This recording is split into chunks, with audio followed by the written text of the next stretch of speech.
And I remember this from personal experience.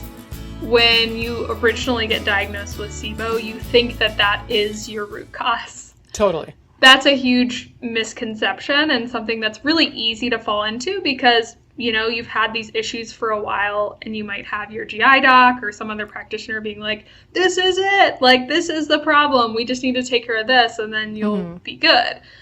And I feel that that's very simplistic. Yes, SIBO definitely drives symptoms, makes things worse, but it's so critical to dig deeper as to what's driving the dysfunction, what's creating the SIBO. SIBO develops because there's the environment in the gut has to be right for SIBO to develop. You know, SIBO, I would say that SIBO is presented as the answer.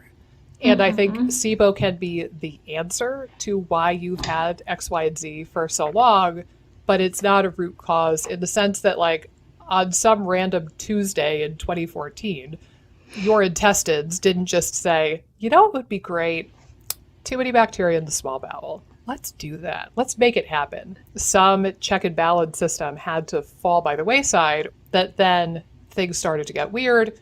And now you're off to the races and you have SIBO. So it's not like it just happens for no reason. And trying to understand those reasons for the individual can be really critical to make sure that you don't relapse and make sure that you actually treat the dang thing in the first place. As to what your root cause is, usually there's multiple things interacting. So usually there's root causes, not just like one root cause. And I think that's why a lot of practitioners don't really go down that rabbit hole or just don't really approach it. It's because it does get complex and it's hard to maneuver, but it's where you're going to get the most long-term progress is if you can drill down, really understand your root causes and address them in a thorough manner. And that way you're getting out of the very vicious cycle of like, well, I'm going to clear this SIBO and then it comes back and then you keep clearing it. Just a really frustrating place to be, I think. If it was and I'll kind of use this a little bit facetiously, but if somebody had a simple case of SIBO where, honest to God, the only thing going on with them is the overgrowth of the small intestine, those are the people who already went to the GI doctor, they got rifaximin, it cured them, and now they're like, woo, I can eat anything, and they like live their life. It's the people who come to see us who are like, I've been on 8 gazillion rounds of rifaximin and it hasn't worked. Or I've done 8 gazillion rounds of berberine or neem.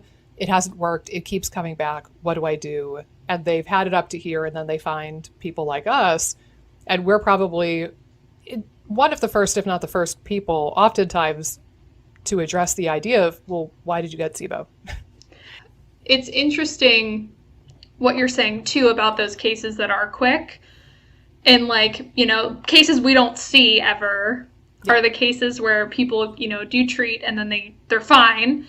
I would probably think still there was some sort of dysfunction that led to the overgrowth and maybe that resolved.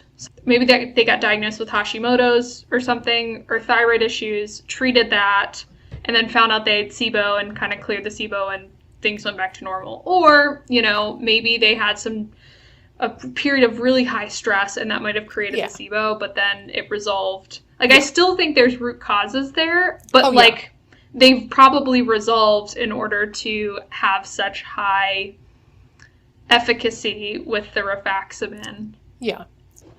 And it's important to acknowledge too, and this is kind of like a functional medicine point that I make with a lot of my patients. Oftentimes when people talk about the root causes, so they're thinking, you know, I was normal, quote unquote, and then one day I was not normal. And for some people, it's like, I got food poisoning and ever since my gut has been weird. Or I had this round of antibiotics and ever since my gut has been weird. So oftentimes when we talk about root causes in like the, you know, internet blogger spheric realm, that is a root cause. Like the trigger, the thing that actually dumped you over the edge into dysfunction, that is a root cause, but it's one flavor. You've got the triggering event that actually shoved you off the edge of the metaphorical cliff, But then there's also the things that like nudged you closer to the edge of the cliff to begin with. Or if you're already dangling off of the edge of a metaphorical cliff and you're already in a dysfunctional state, it's going to make it much harder for you to progress and heal. So like those are the cases I see where people are like, but my stress didn't cause the SIBO, the whatever did. And I'm like, yeah, but if you're stressed up to here and your gut-brain axis is fried, you're going to have a hard time healing and getting your tissues to work appropriately. So it might not be that stress caused the SIBO in the sense that stress isn't a trigger for the original SIBO, but it can keep you stuck in a rut and keep you from healing. And in that case, something like stress can be a root cause, even if you don't think it was the actual triggering event, right? Like there's kind of two different types of root causes too. No, you're 100% correct. I think, I mean, I'm often working on people's cases where I'm like, oh, that's a big notable thing right here. But like, they're not paying attention to it as something that they think could have been a factor in their case. I kind of view it as a very perfect storm type scenario. So you get a perfect blend of maybe a lower fiber diet for a period of time, maybe some antibiotics mixed in, maybe, you know, you have periods of stress blipping up, and then maybe again you have a food poisoning event that just kind of sets things off. I mean, I think it's always like a weird concoction of different things at play. It's not usually just this one clear-cut thing. As you're saying, it's like this gradual buildup, and sometimes it's very subtle, but some of the subtle things can be huge factors. Yeah. What do you think the number one most common triggering event or triggering thing would be amongst the people that you've worked with? And then I will share. I would say stressful events. Or stressful periods of time. Maybe they move, maybe they start a new job, maybe they're planning a wedding. Yeah. I see stress as being very heavily tied into gut function and a SIBO root cause. I would say food poisoning events. And then I'd also say antibiotics. So I'm curious to hear what your two were. Yeah, and it's curious because one is the same and one is a different one that you didn't mention. Okay. It's interesting because the antibiotics SIBO link, I think, is now getting explored. I agree. I think I asked people, I have a part of my questionnaire where I ask, like, how many rounds of antibiotics did you have in your childhood, in your adulthood, like in the last, year or two? Stressful events also are in the top 3 that I've seen. Food poisoning is a big biggie that I see quite frequently. And then also acid suppression, like whether it be a proton pump inhibitor or something like Zantac. Usually this is more associated with the proton pump inhibitors more than anything else. It's a big freaking deal.